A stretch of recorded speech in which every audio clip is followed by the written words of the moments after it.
আসসালামু আলাইকুম। মাহমুদা কুকিংয়ের পক্ষ থেকে সবাইকে অনেক শুভেচ্ছা।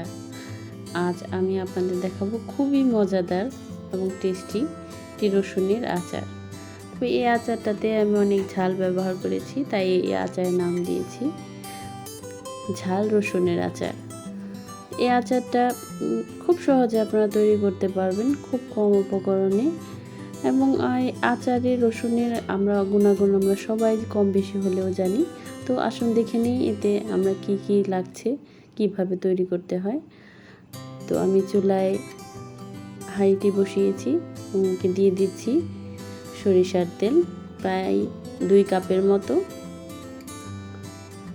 তেলটা একটু হালকা গরম হয়ে আসলে আমি তার মধ্যে শুকনো মশলাগুলো দিয়ে দিয়েছি।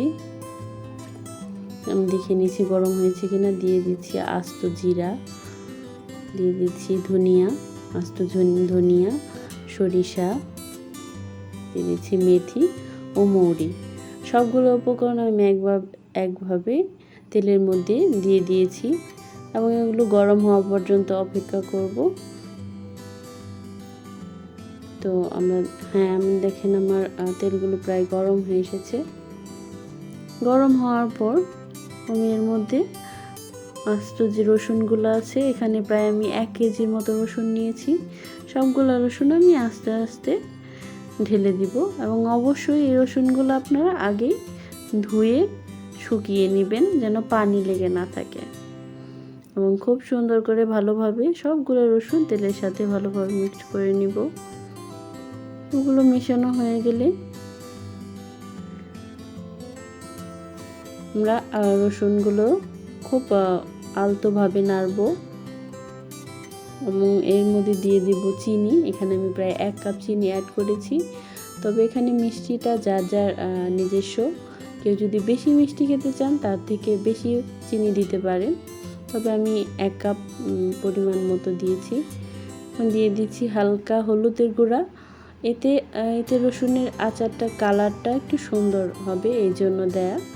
আর দিয়ে দিচ্ছি হালকা মরিচের গুঁড়া।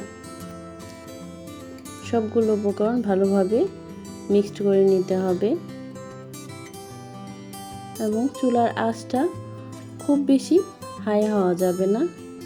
এভাবে আস্তে আস্তে রসুনের আচারগুলো ভালোভাবে নিয়ে নিতে হবে।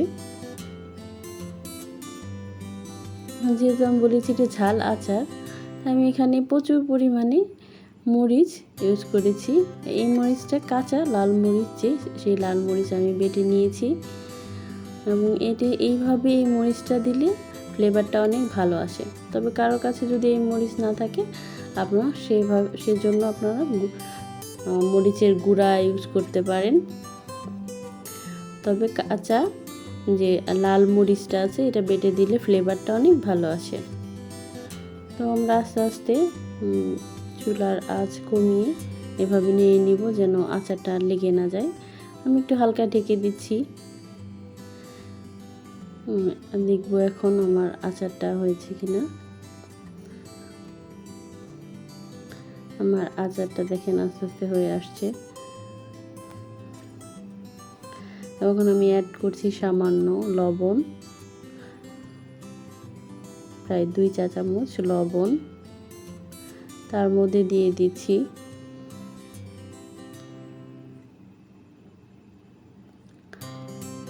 তেঁতুলের কাঠ। তেঁতুলের কাঠটা আমি আগেই রেডি করে রেখেছিলাম। এখানে প্রায় আমি 1/2 কাপের মতো তেঁতুলের কাঠ ইউজ করেছি। এটা আপনারা আগে থেকেই হালকা একটু পানিতে তেঁতুলের কাঠটা রেডি করে নেবেন।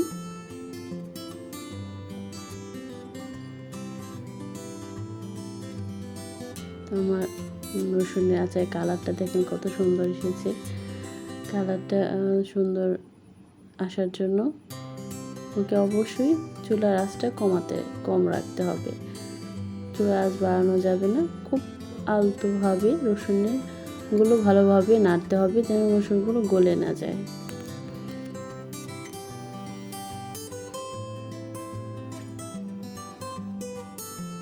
দেখেন আমার রসুনের আচার প্রায় হয়ে এসেছে এবং সর্বশেষ দেখেন কালারটাও চলে এসেছে। রসুনটাও আমার সিদ্ধ হয়ে গেছে এবং শেষের দিকে আমি এতে দিয়ে দিব পাঁচফোড়নের গুঁড়া। এবং এটা শেষের দিকে দিলে হয় কি আচারটা ফ্লেভারটা অনেক ভালো আছে। এই জন্য আমি সবসময় আচারের শেষের দিকে পাঁচফোড়নের গুঁড়াটা দিই। যেহেতু আমি এখানে আস্ত মশলা দিয়েছি, তাই পাঁচফোড়নের গুঁড়াটা আমি শেষের দিকে দিচ্ছি।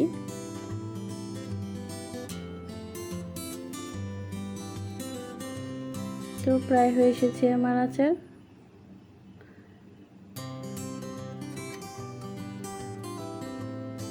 আমি দেখে নিচ্ছি যে আমার রসুনটা সিদ্ধ হয়েছে কিনা। দেখেন কি সুন্দর সিদ্ধ হয়েছে এবং রসুনগুলো আস্ত রয়ে গেছে।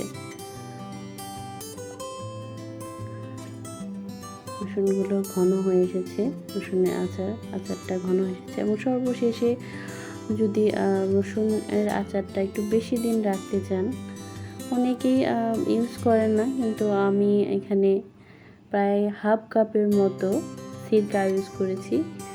যেহেতু রসুনের আচার নষ্ট হওয়ার সম্ভাবনা একটু বেশি থাকে, এই জন্য আমি তেঁতুলের কাতও ইউজ করেছি, এখানে সিরকাটাও হাফ কাপের মতো ইউজ করেছি।